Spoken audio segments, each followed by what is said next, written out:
some customers actually even just fall asleep just by the noise of the machine. But majority of our clients, they just want to have a chat. They want to tell us what's been going on in their lives. That's why the barbershop is where all the gossip is. It's for the guys. How many properties do you have? I have quite a lot. I have 12 children, 2 in Ghana and the 10 is here.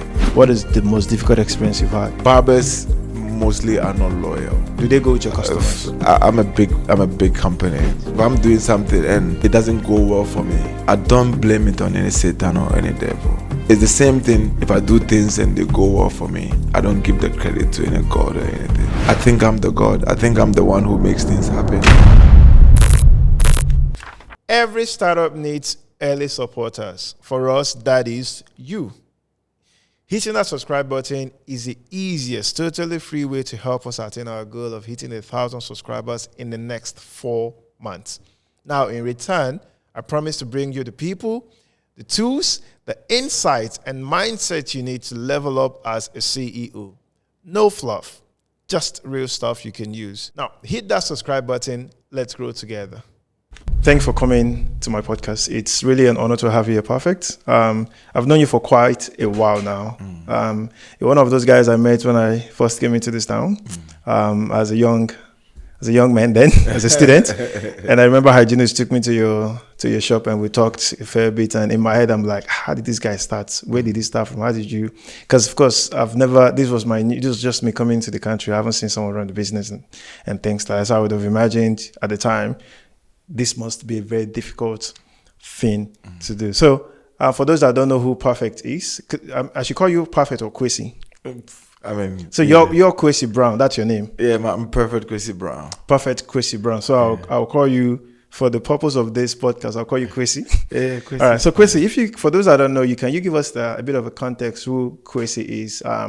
Whatever it is, let's go back to where Kwesi came from, how Kwesi ended up in Australia. Here in Australia, doing what he's doing and things like that. Kwesi is just myself, just coming from Ghana, and from Ghana I went to quite a few places before I got to Australia. So from Ghana I went to South Africa, spent a couple of years there, and I went to Botswana. From Botswana I went to Hong Kong. From Hong Kong, and then I moved to South Korea. I lived in South Korea for a bit, and then from South Korea I met an Australian lady who actually we got married, and we eventually ended up on. You've traveled a fair bit. Oh yeah. I never would have known that you've been to these places. Also, what informed this journey? So you've named like 5 countries now you've been to, or maybe 6. Yeah. So for every place you've been, there was something that took you there. Could you, in quick succession? So eventually, I always wanted to come to Australia, but then I didn't have the means and the ways and opportunity to get here. So what I done was I started my journey slowly from South Africa, and I wanted to be in Botswana to like work there. But when I got there, things were not right in terms of my permit. So I went back to South Africa again, organized myself, and went to Botswana and be able to work from Botswana. And then I started selling like clothing and like shoes, and so I used to buy them online from like a website in America. And I thought, look, why don't I go to Hong Kong by myself and just grab them? So I used to go to Hong Kong and bring them to Botswana to sell them.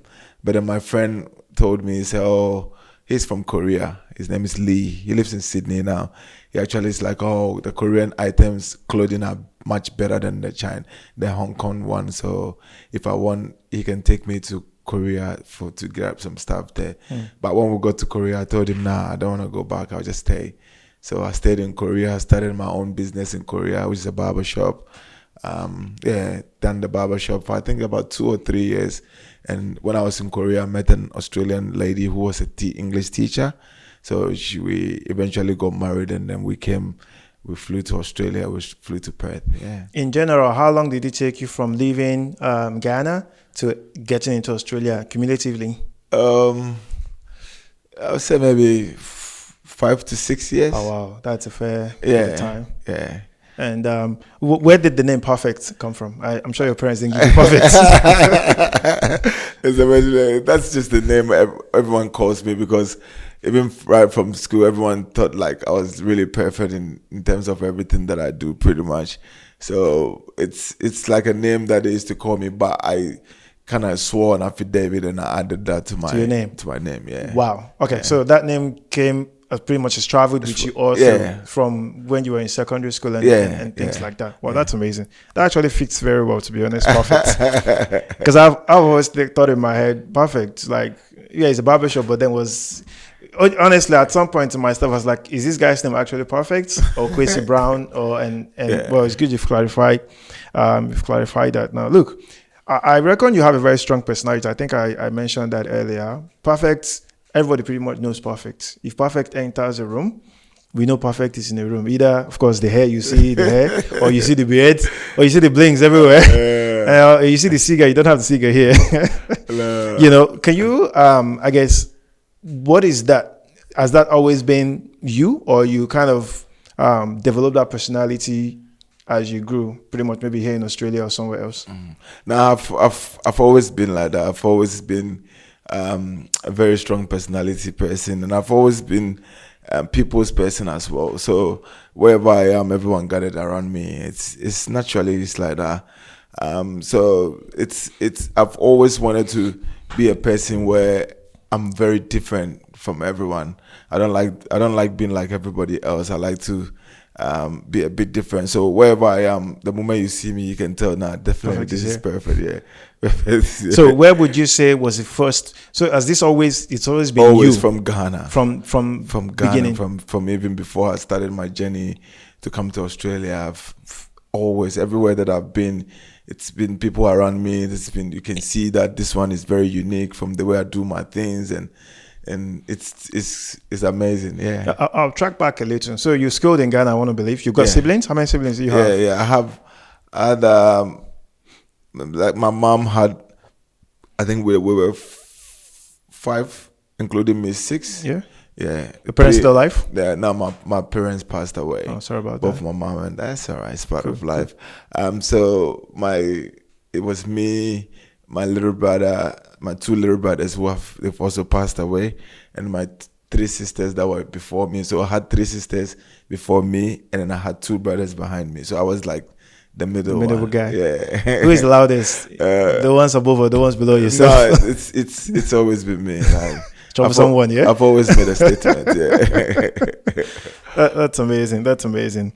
Look, one thing I wanted to also, delve into would be, I understand we all have our own different issues. We've got life challenges. Of course, I would assume it hasn't been rosy leaving Ghana, from Ghana to South Africa, Botswana, South Africa, Korea. I think you mentioned Japan as well. No. I've been to Japan, but not during that process. Yeah. What has been one of the most difficult moments in this journey? You understand, coming to Australia I haven't been to that many countries. I pretty much just left Nigeria and boom, I found myself here. But even coming here, settling here it's been very challenging, I would say. But for yourself, having to go through each of these places, locations, and then arriving finally here, what would that have been for yourself? What would I think mostly the challenges would have been me not having any support from anybody. It's just like it's always been like a one man thing, like where some people in abroad have like uncles, cousins, moms, dads. I've never had anyone living overseas to give me like a helping hand. It's always been me pushing myself, and I think that has been the most challenging part. But otherwise, I really enjoyed the journey. Did you? Okay, that's interesting. Now, still on that, being the most difficult part. So when you came, what was settling down like for yourself? Did you pretty much came and you started straight up and you did a few other side gigs? So before I come to Australia, my ex, like I said, the one whom I got married to, who brought me here, her mom kept saying that she's seen quite a few Africans around Perth, and she if I'm a barber, she thinks when I come I can open a barbershop. And trust me, since I was in Ghana, it's always been a dream to have a barbershop in Australia. So when she said that, I wasn't too surprised that was coming up from her, and then so when I came, it was pretty easy for me to be able to start up something, because there was no African barbershop where Africans feel comfortable to go to someone who knows their type of hair to look after them. So then I thought, nah, why not? I would definitely get into something like that. Yeah. And that has truly been remarkable, to be honest. I remember at the time when I came myself, there are not too many. Very funny. So I used to go to these. No, I'm not. I mean, if you're watching this, if you're Asian, no, that was not a shit. But really, I used to go to this Asian shop to cut my hair, and of course, that was what. First, it was hygienist that was cutting my hair because we couldn't afford it, and then when I started working, well, okay, I can pay $20 now to go cut my hair. So it was this Asian guy. It was what we could afford at the time, but it wasn't that perfect. Yeah. But we could just cut it because there was really not many barbershop, I would say, at the time. I lived down south. You're up north, so I couldn't drive there. But as soon as I found this other guy not so far away from me, the switch, like I just left here and I got here, and then I could essentially see the difference with, of course, my look, the hairstyling and things like that. When someone that understands your hair texture and all the stuff, touch your hair. Well, thanks for that. So the other thing I'll be touching again will be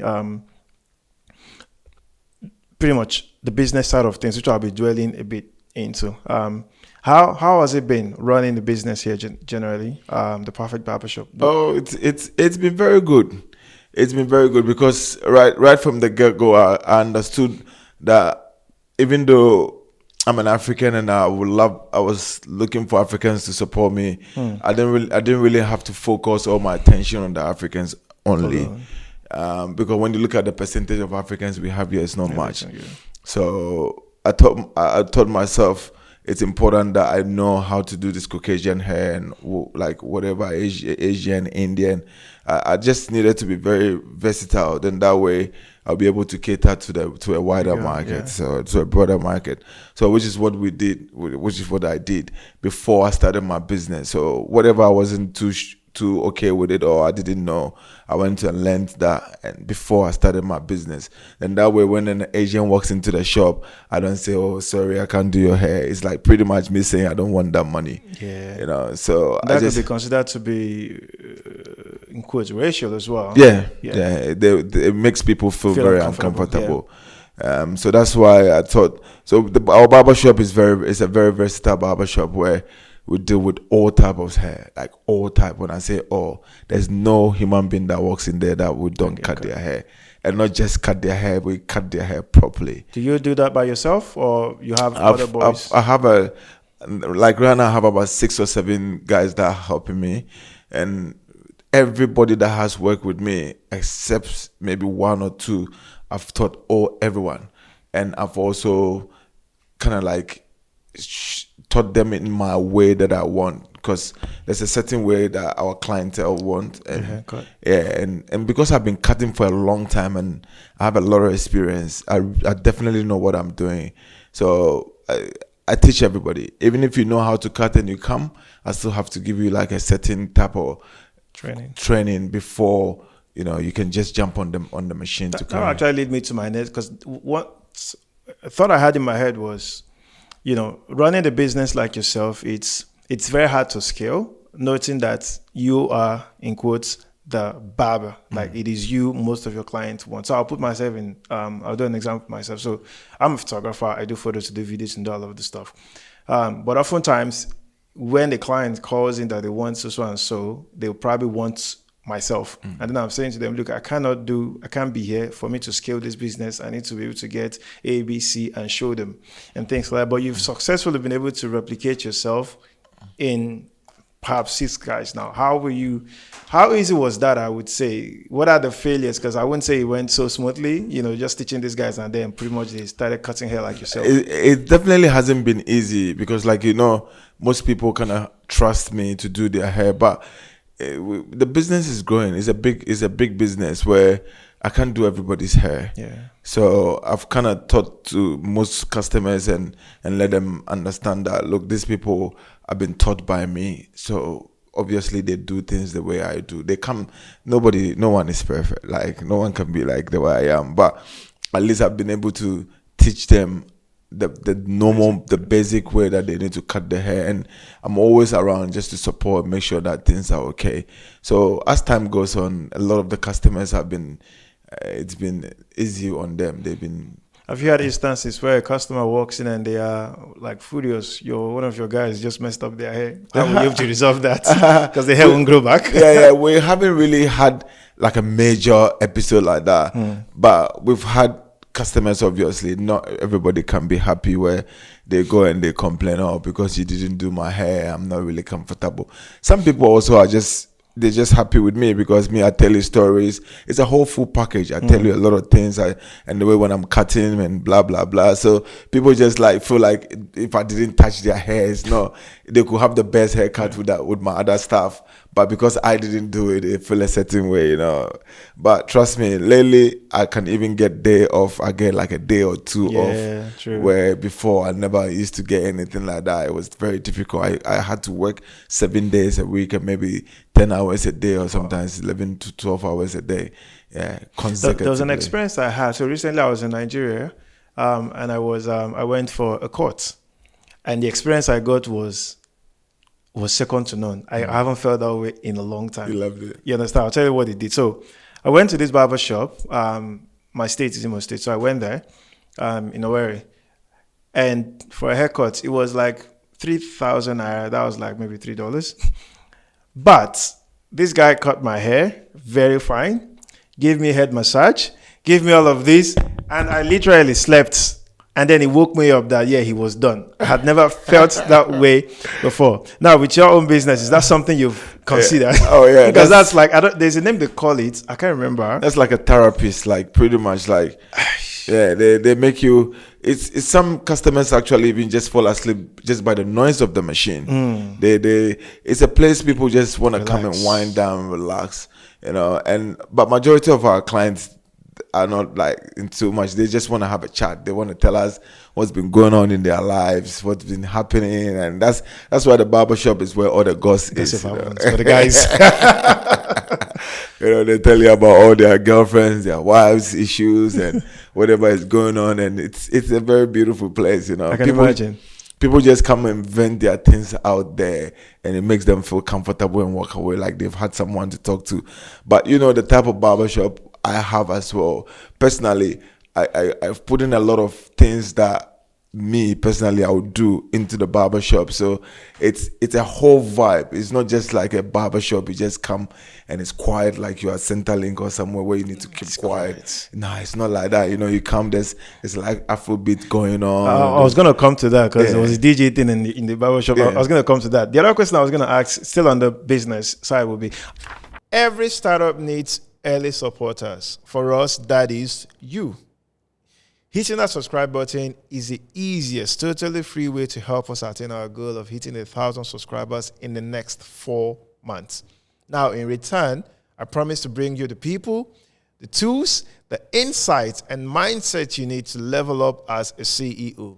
No fluff, just real stuff you can use. Now, hit that subscribe button. Let's grow together.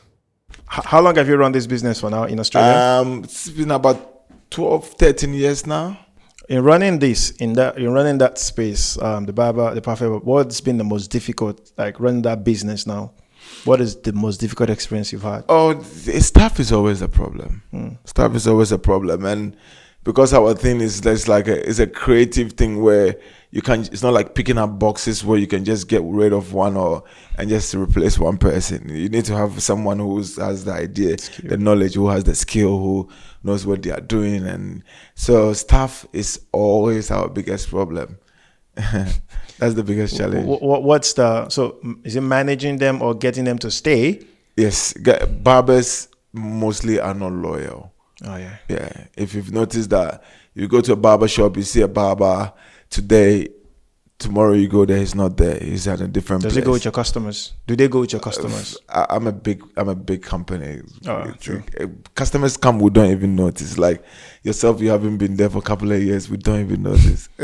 So I don't really think about people going with our customers because the maximum they could go with maybe 10, 15 people. Not everybody is ready to be following a barber everywhere. True. Yeah, considering that this was made based on me. So even me, if I'm not there, the place. And you're the face of the brand, so you promote it. So I guess everybody committed to the Perfect brand. So barbers are not loyal, which hence the reason why they don't stay, and in 1 minute they come, they want to go in different spots. So it's been very difficult. But for almost about 4 years now, things have been a bit stable for me. The reason why they go, could it be pay-related issue, or they just feel, they can do better themselves? No, it's not pay. It's just the barber kind of thing. Sometimes when they do something and it's not right, and you have a chat with them, they take it personal, and then because of that, they have to move. Some also move, or they stop coming because they feel like the barbering is not for them. They want to try something else. You get those people who just want to try everything, like different type of things all the time. So it really depends on. The reason could be so much, but it's not mainly money. You opened a shop recently in Vic Park. Is that still open? Now, the Vic Park shop has been shut for almost about 4 years now, because I did run it for 5 years, and then it's been shut for 4 years now. But the reason why we closed the Vic Park shop is because I can't be everywhere at the same time. Yeah. When I'm in Manhattan, it's busy. People from Vic Park and around here all travel all the way to Manhattan for haircut. When I'm in Vic Park, people from Manhattan and around the north travel to me. So I noticed that I'm the main man. I'm the brand. I don't need to be dividing myself so many places. And when I'm not in Vic Park, the quality control it goes down. There's people just can't just do any haircut for people, and then they just walk away with it. And I don't like that. I like doing a good haircut. And even if I'm not the one who done the haircut, I want to be there to see the haircut going out before we make sure. So does that mean in Manhattan, you're always in there regardless? Always, man. Like, even though I tell you I have a day off, I'm sitting in the shop. So then you're the auditor. Yeah, I have everything, man. They're like, it's a day off, go home. I'm like, no. If I'm not here, I feel like you guys don't do things right. So because of that, I'm stuck with the business.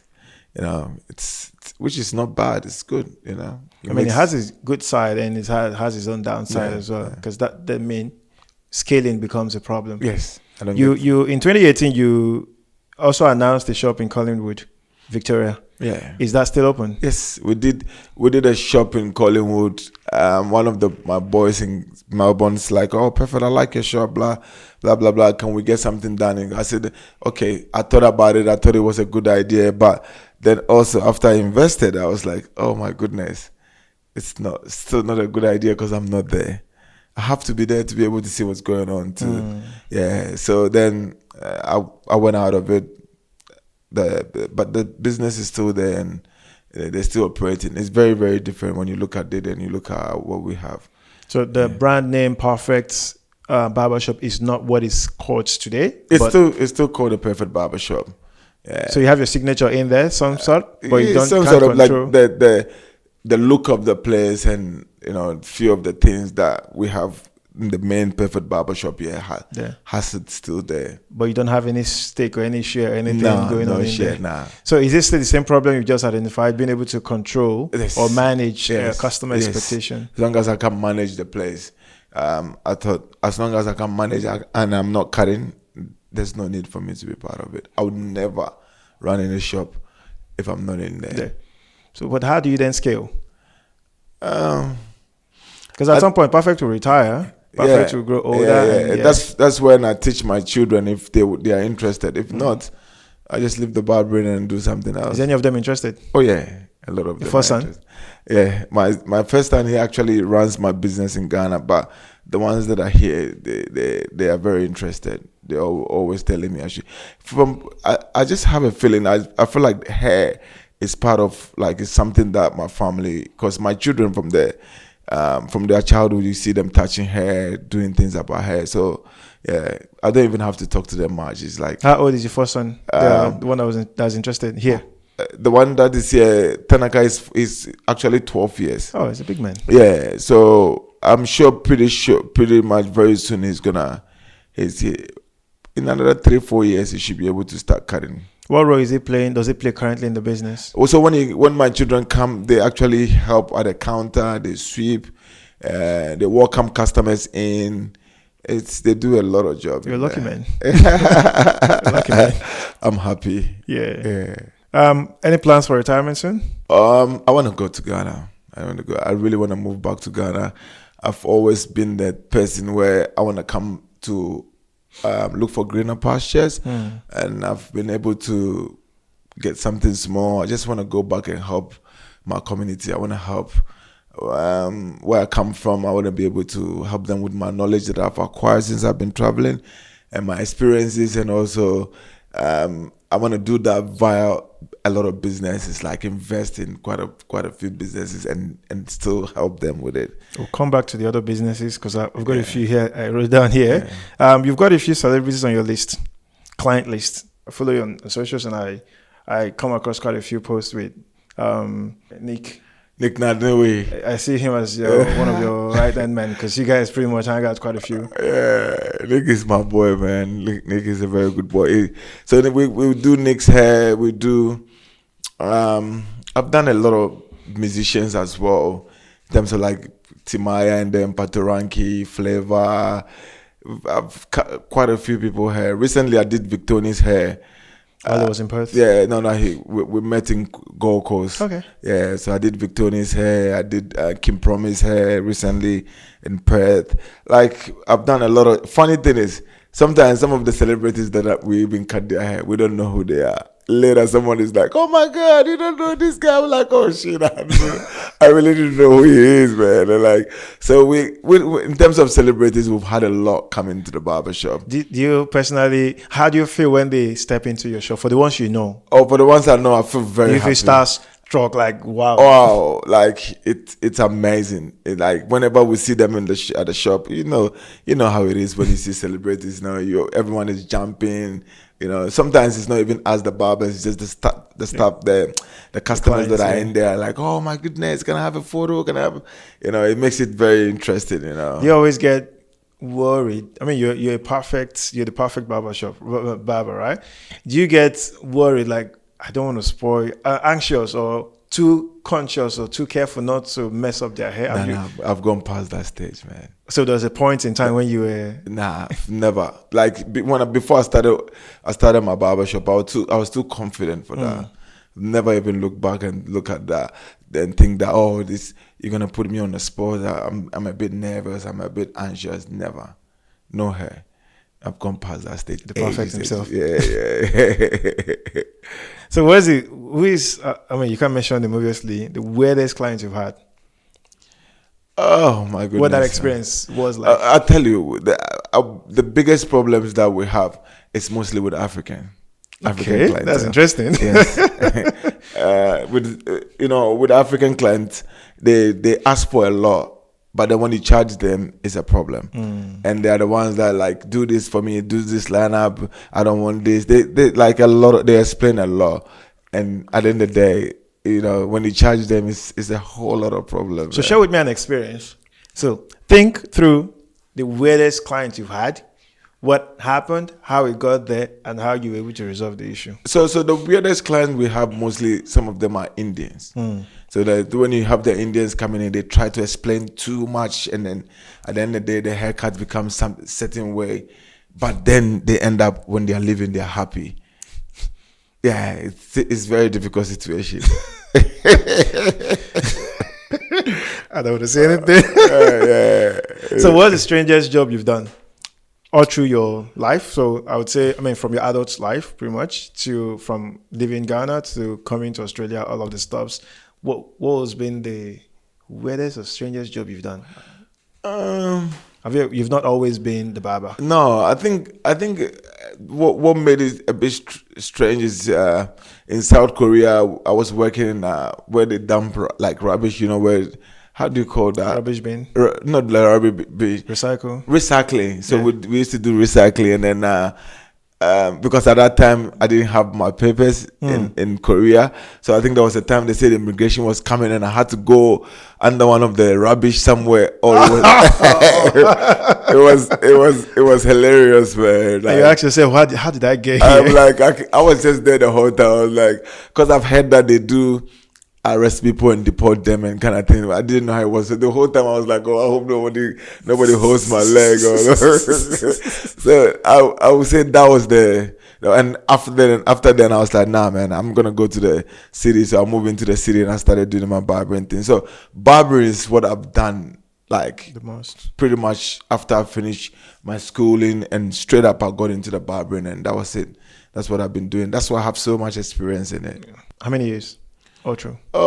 I think I've done in the past 24 years, 23 years. I've been cutting hair. So you'll probably be a professor now. Yeah. I could definitely I've taught about over 50 people in my barbershop how to cut. A lot of them have their own barbershop. Apart from training people, so the practical training, have you thought of having a program like a school, the barber school, barbershop? Yeah, I've I've thought about, if I'm gonna retire, maybe retire doing a barber course, like barbering school, where I just need to do, I think set 3 or something to allow me to teach. That's what I need to do at TAFE. Once I'm able to do that, then I'll be able to because I've seen a lot of people who teach at TAFE and they don't have that much skill like I do. We have a lot of young kids that come, and then when they come, they have certificate, full-on certificate, finished TAFE, but they can't cut hair. True. They can cut hair. So with me, certificate is a big thing, but it's really not a big thing to me when it comes to hair cutting or barbering. I like people on the tools. That's more satisfying for me than seeing people with a paper in their hand. There's a reason why I asked that question.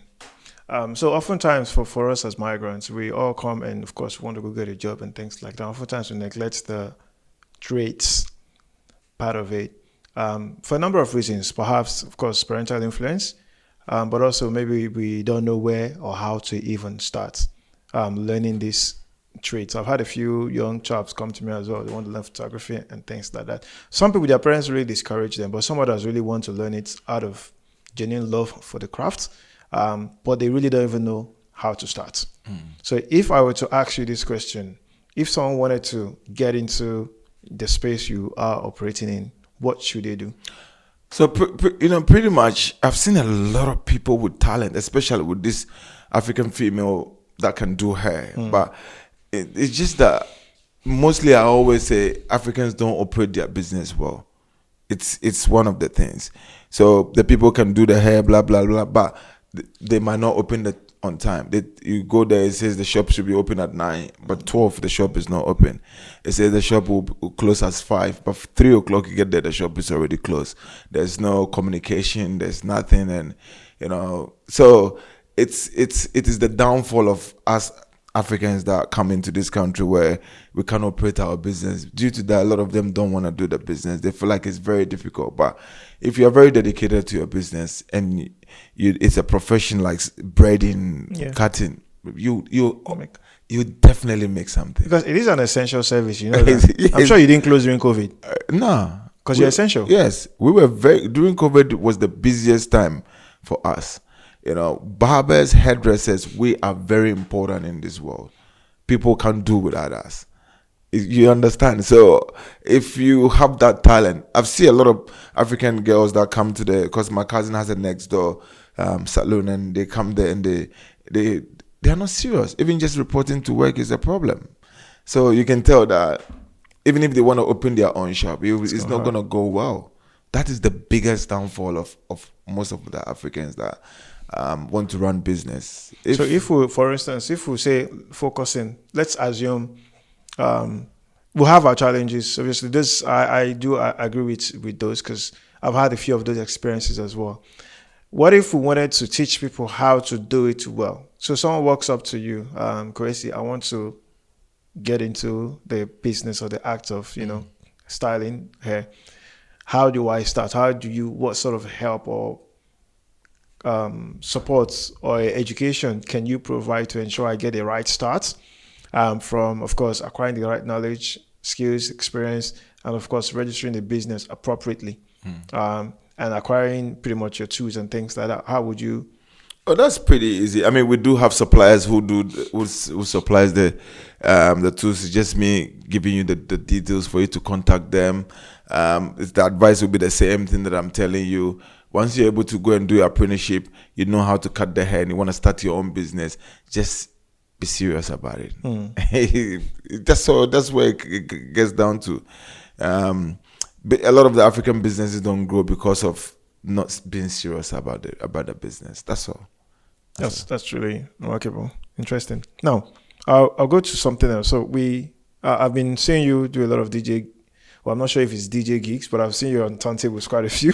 Why do you have that in your shop? So music is everything. You know, music. I love music.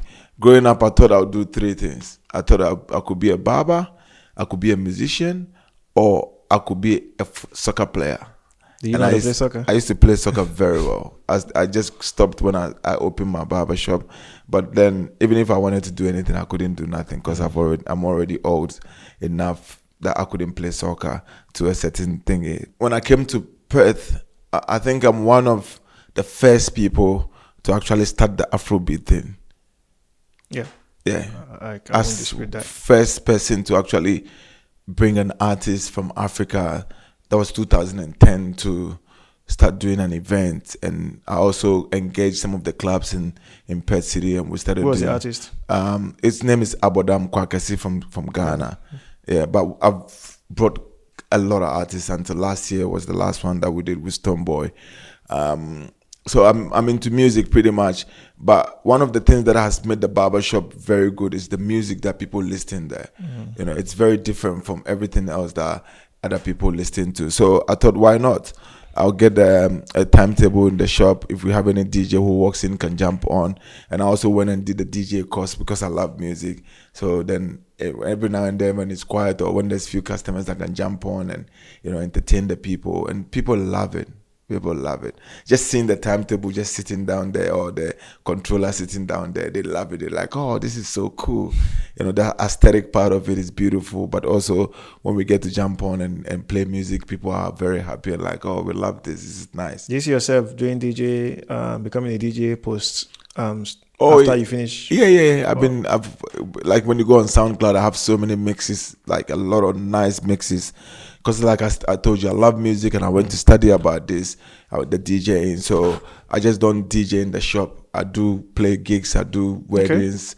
Okay. I'm a very good DJ. And I'm not seeing you at weddings though. Yeah. I'm looking forward to seeing you. Yeah. I haven't been booked to the ones that you know, but I'm yet to see if I can get some wedding gigs. I've had few, not many. And because I've been traveling around to Ghana when I started my business, so I haven't got too many gigs. But when I was doing my own gig at the library, I was playing like every Friday night. I was playing there.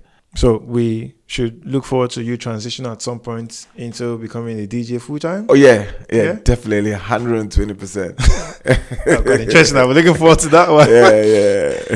Yeah. Perfect Promotions. Yeah. Tell me about what's the idea behind Perfect Promotions. That's what I told you. Like Perfect Promotions is the one that started all the Afrobeat in Perth, where we used to do the nightclub on Fridays or Saturdays, and where we brought artists like the likes of Patoranking, Timaya, like everybody, Nasty C, so many artists that we've done, you know. And so that's the brand behind Perfect Promotion. It's not just to Perth City, it's like an international where we do vice versa. We do in Ghana, we do in Nigeria, we do in Zambia, we do events everywhere. What would be your biggest event so far? I think I like it when Adekule God came. What year was this? I think about 3 years ago, 3 years ago, pretty much. Yeah, when we hosted Adekule God at the Metro City, that was big. That was really nice. How many people? I think we had about 1,500 people.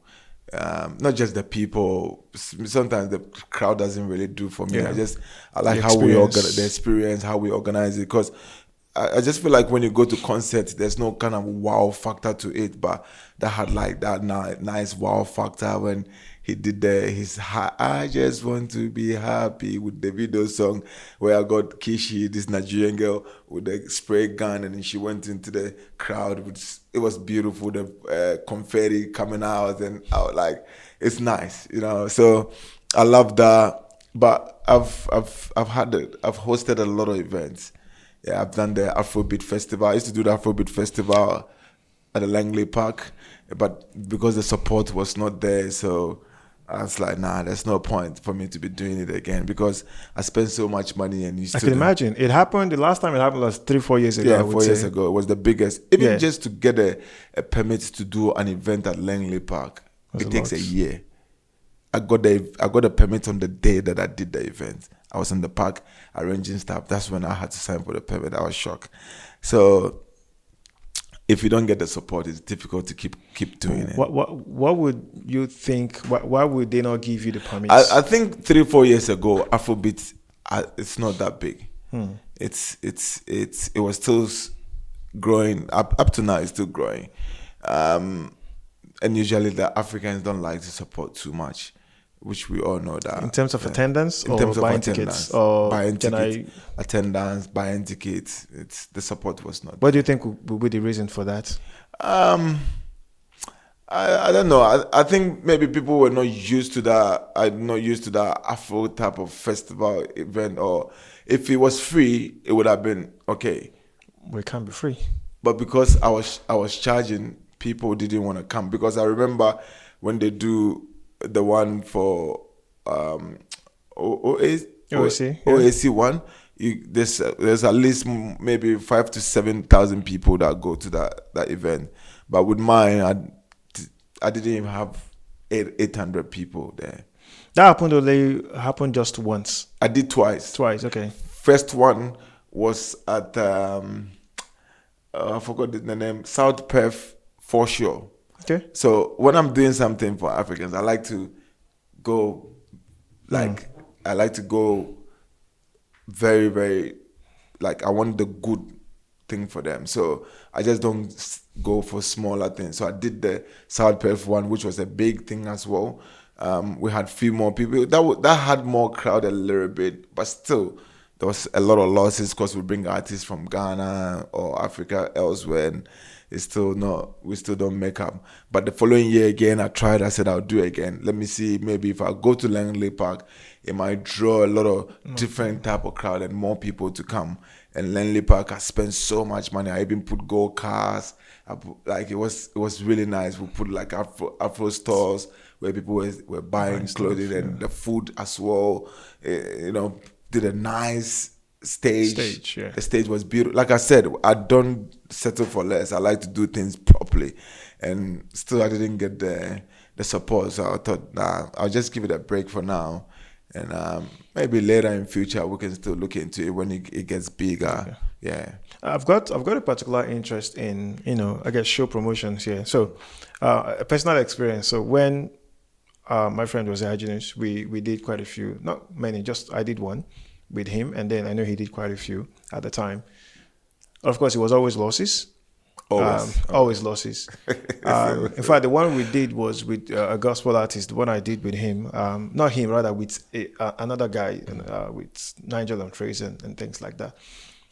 It was an amazing show, but like we joked at the time, these guys had a good show at our expense because essentially we paid everything, losses, but the show was fantastic. Yeah. You understand? Then in my head, I'm thinking, would there ever be a time where hosting a show, bringing an Afrobeat artist, an artist regardless, Afrobeat or gospel, wherever, from Africa from Nigeria, Ghana, wherever, to Australia would be profitable? Do you think there will ever be a time like that? It's like, because I know quite a few people have done, and it's always losses. Always. So if you put maybe 10 promoters and speak to them about this, 9 of them will tell you it's a loss. All of them. Do all I know? It's all losses. It's and even the higher the artist, the more money you pay. Like at Ekule Gold, I'm telling you, we had 1,500 people there, but when we finished, it was almost about $30,000 lost. Like everyone. How do we make this?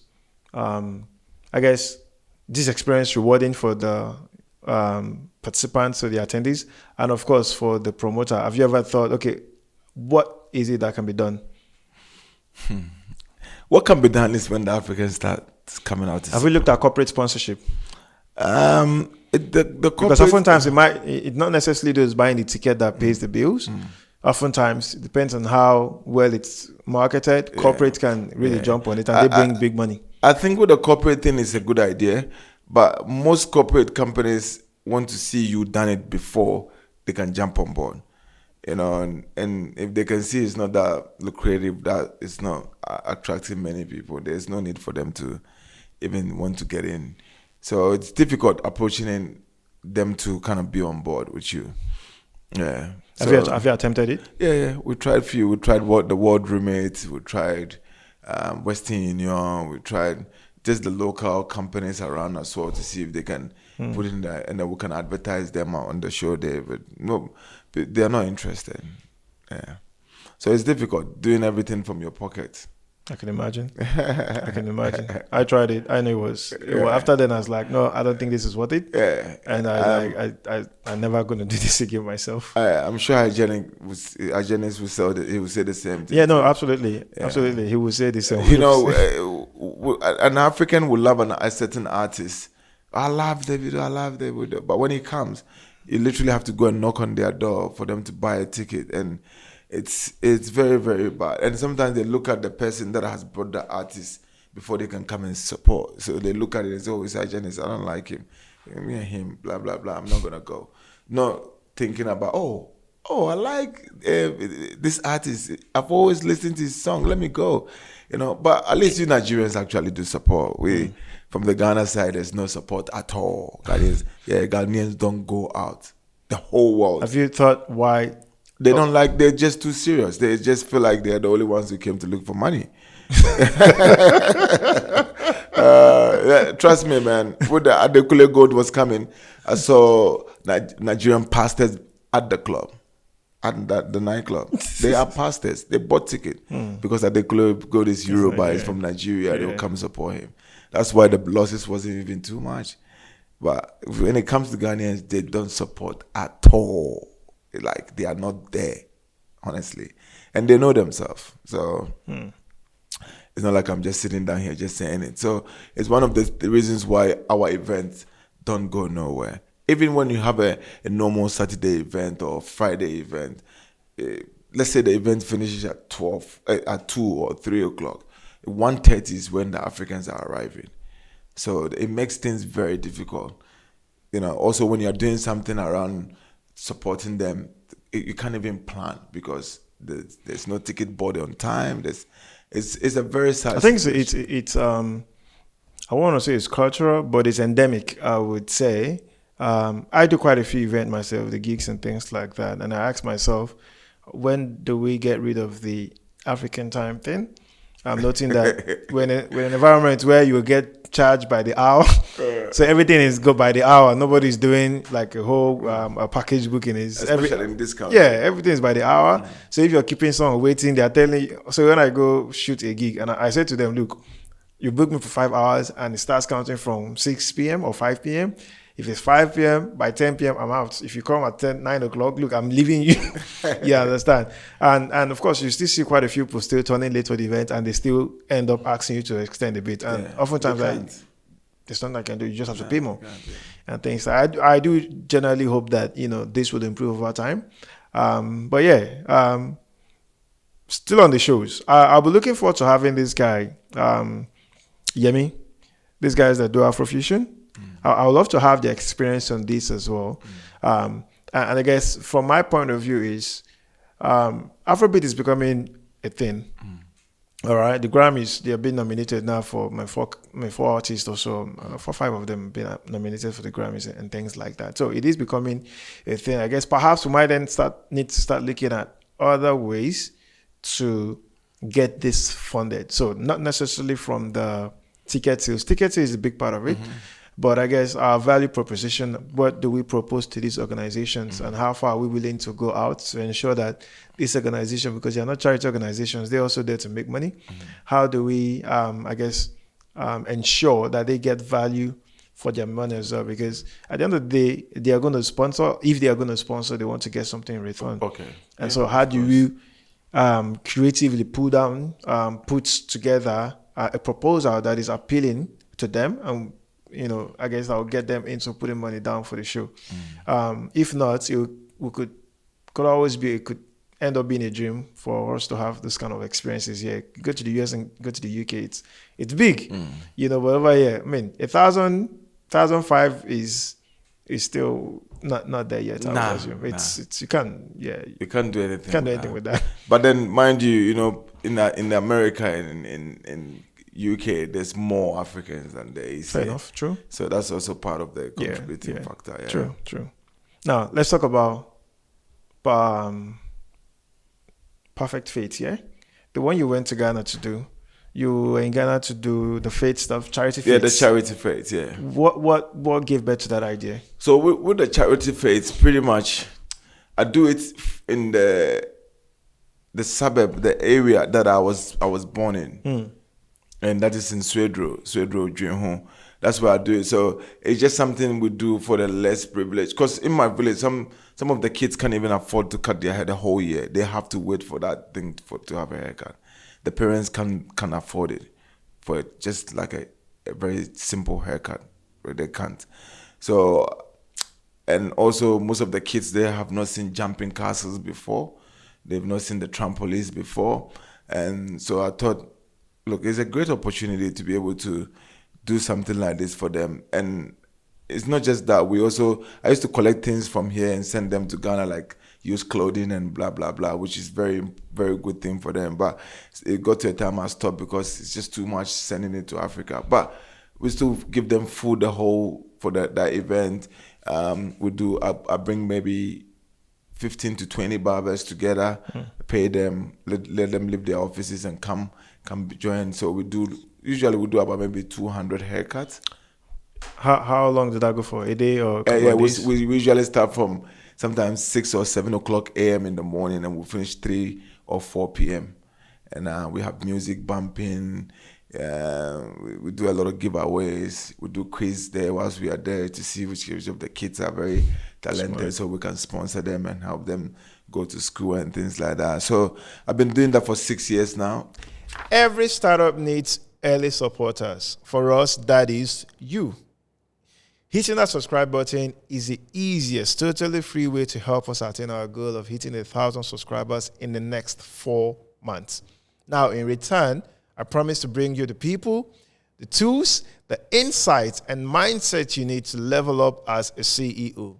No fluff, just real stuff you can use. Now, hit that subscribe button. Let's grow together. Consistently, back to back. Consistently. How come you don't post a lot of it online? We just started posting that we're doing the next one there. I don't post too much of it because it's not something that I'm doing just to get people saying, oh, you've done well. It's something I do deeply from my heart, and I don't even care if it's not posted. I just want, as long as I feel good about it, that's why I don't really go on about it too much about posting. But the community members are very happy, and it's amazing when I'm walking past, and because of the way I look, a lot of people judge me with my looks. But when they see the things that I'm doing, they're like, oh my goodness, man, we are so happy to have you. And the old ladies will be praying for me, the moms are calling me and praying, and I'm like, thank you. They are very happy. What inspired your look? I told you a long time. I said that, as a creative person, you have to be very unique. It's just like how sometimes you see musicians, you see them wearing a lot of things, acting a bit. Yeah, I'm a barber, and I'm a very creative person as well. So I like to have a certain look that when you see me, it's true. I've seen perfect. Yeah. Have you ever been criticized? No, of course. Barber Perfect is a big G in this town.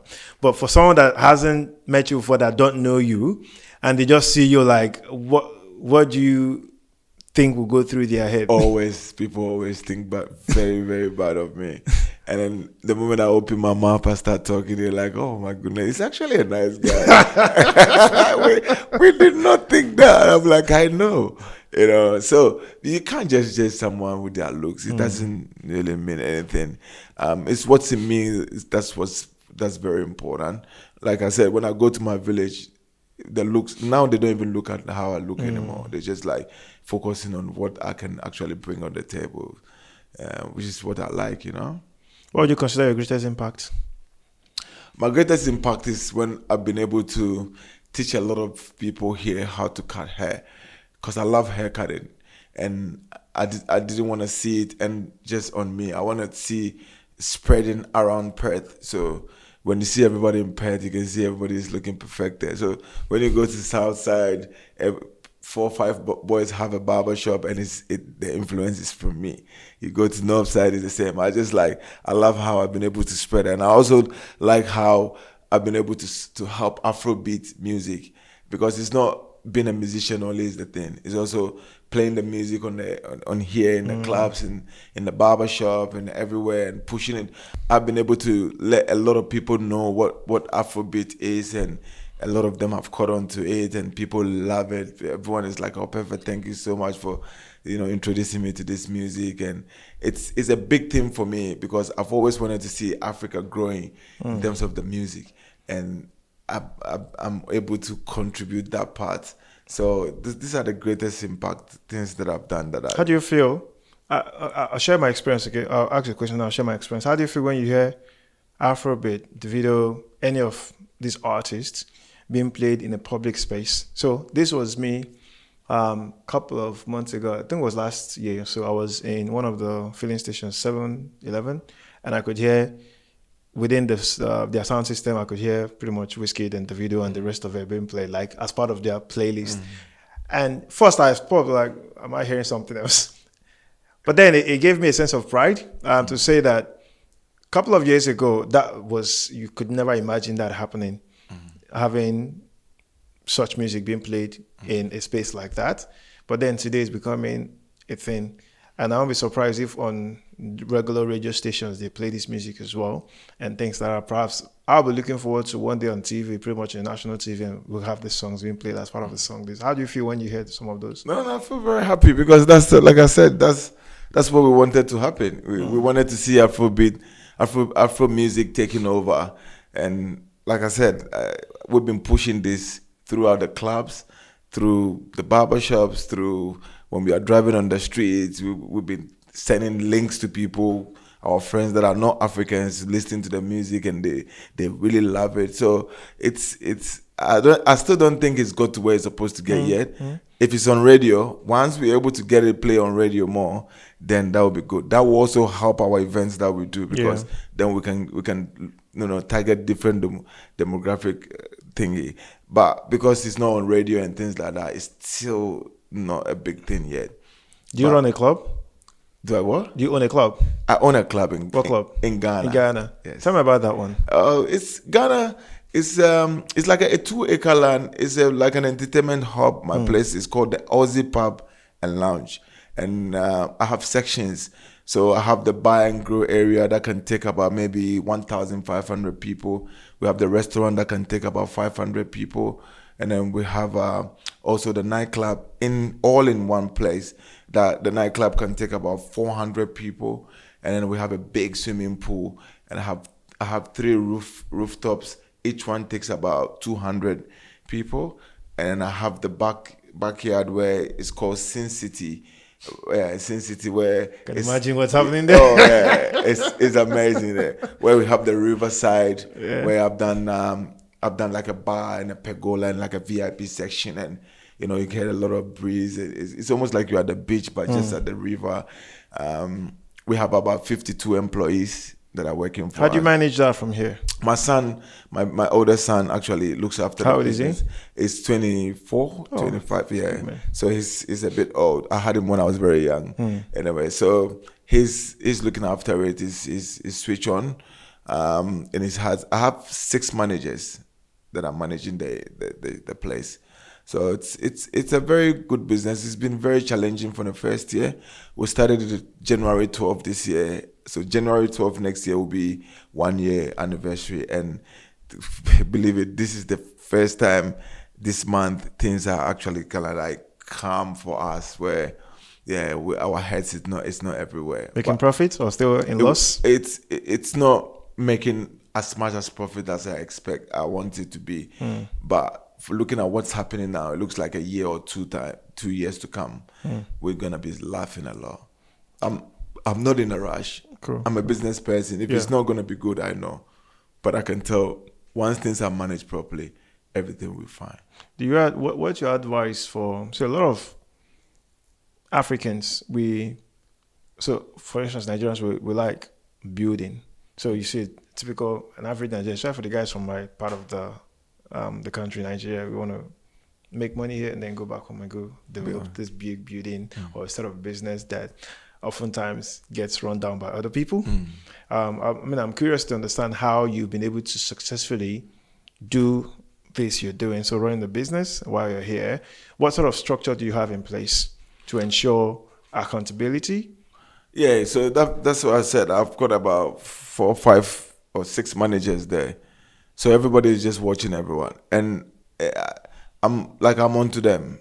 Like, it's not easy running business in Africa. It is. Yeah, it's very, very difficult.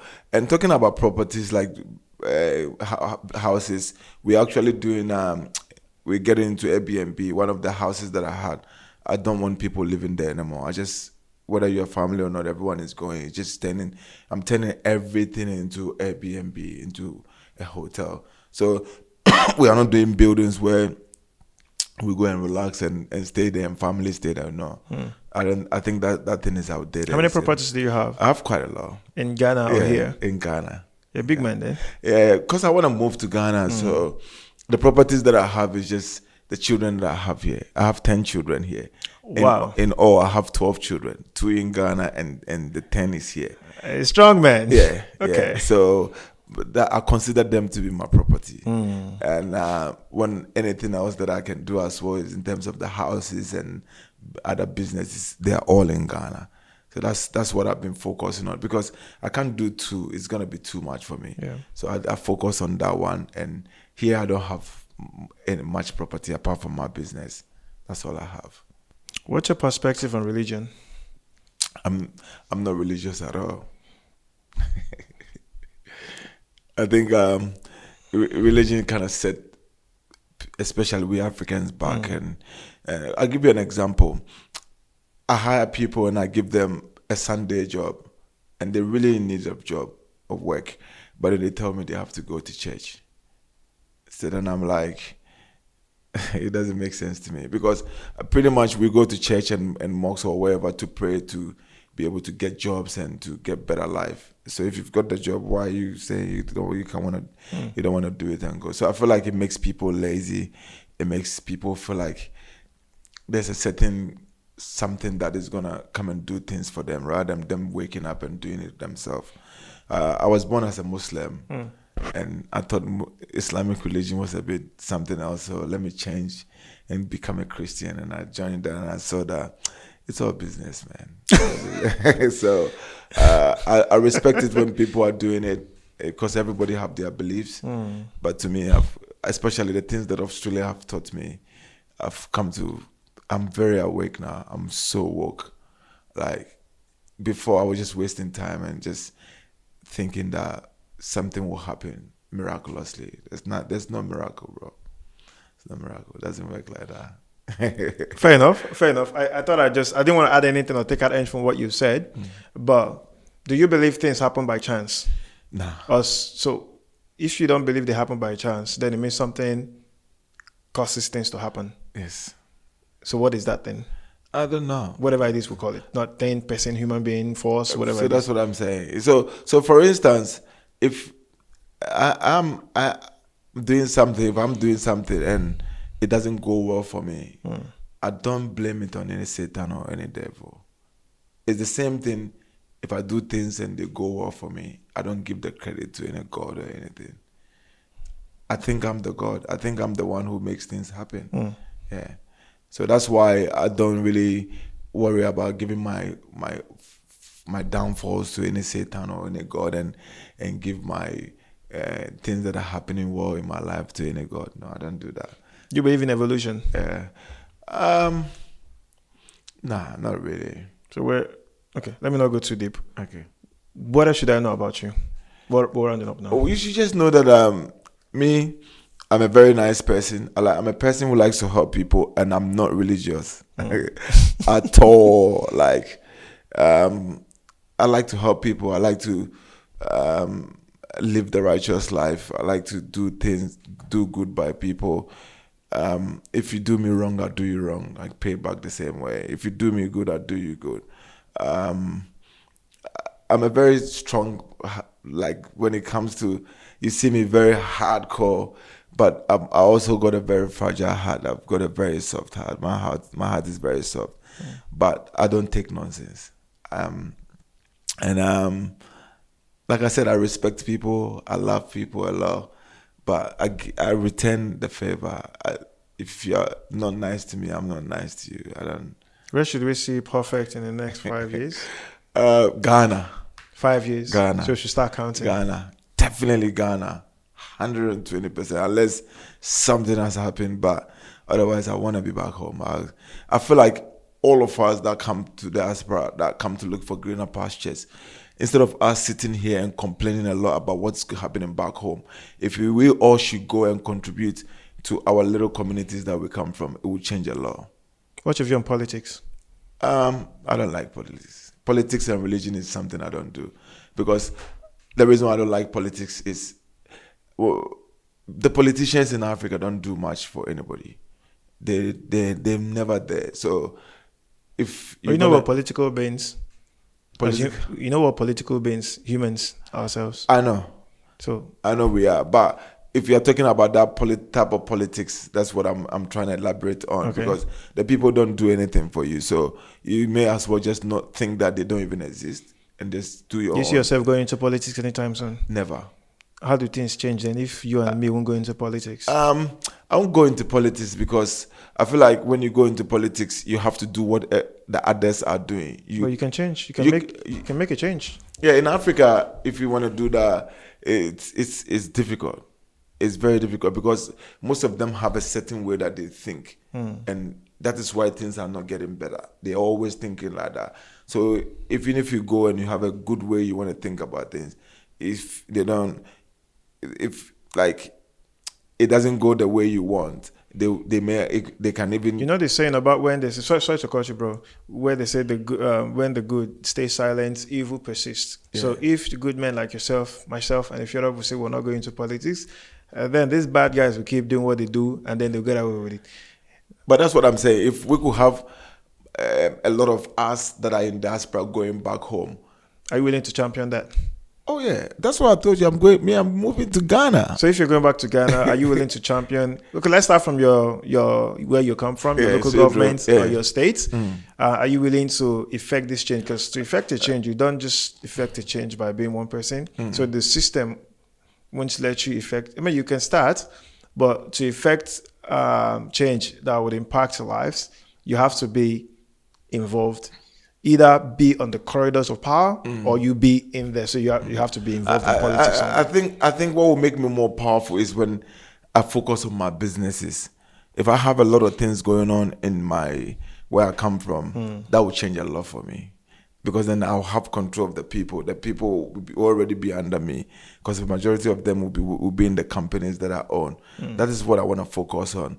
I want to focus on, impacting in people's life, bringing something different in their life, not political wise or religious, or by just because I think common sense beats everything, and that's what I feel like most of our people back home are like. I think I would disagree though, and it's okay for me to disagree, right? Yeah, of course.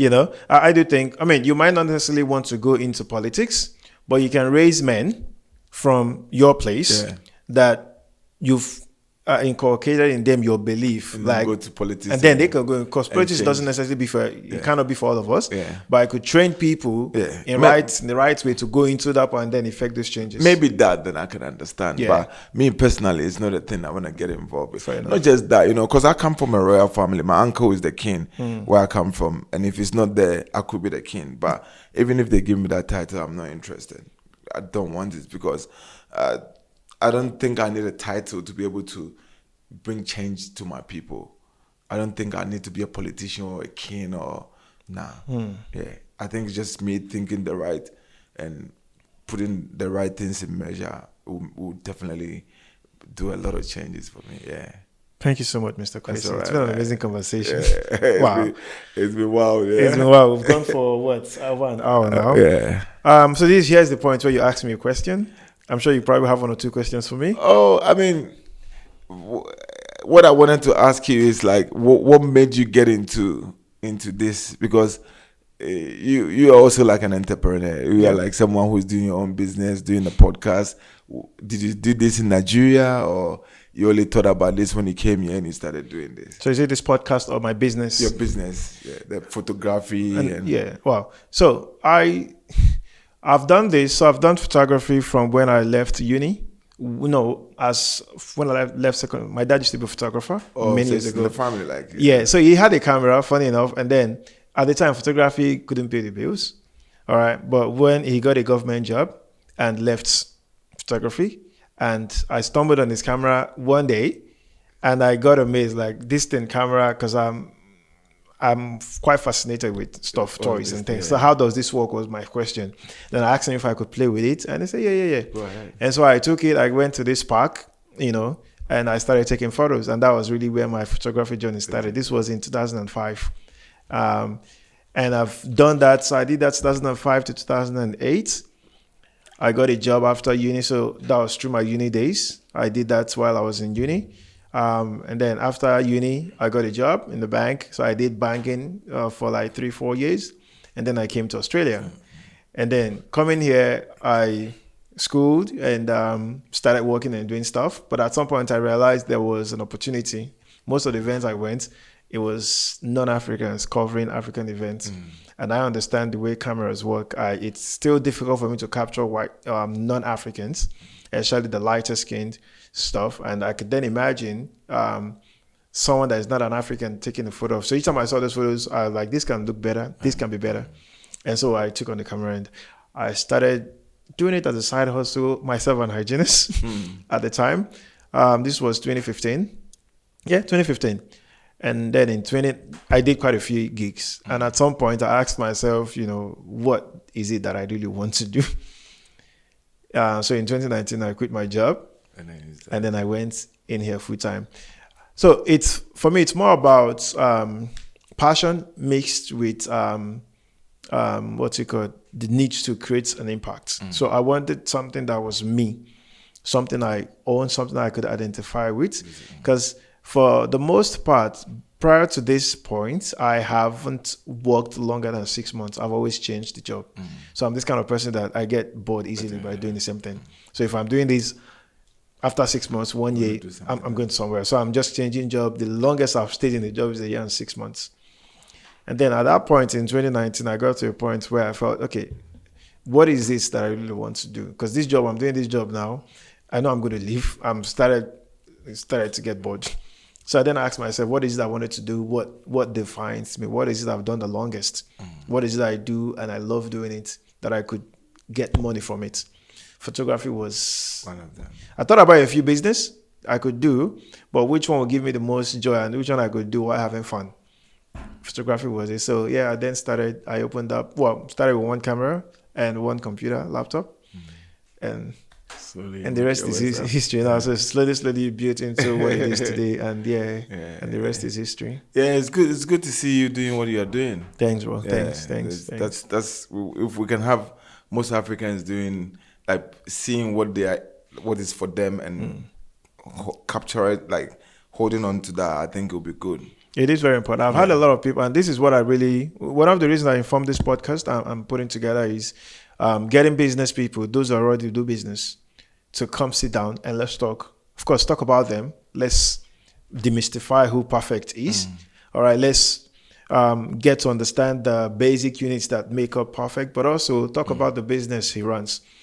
That, for me, that means if he can do it, he's just a regular person that goes to the toilet and takes shower and eats the same food you eat. So if he can do it, it means the next guy can do it. So it's not, and oftentimes we can't become what you can't see. So if you haven't seen someone doing it, so it then becomes a bit hard for you to kind of imagine it. So having people hear you talk about how you've journeyed through this many countries, the challenges, having to go under the bin, and all of those experiences, I feel those are valuable information that a lot of young people need to hear you speak.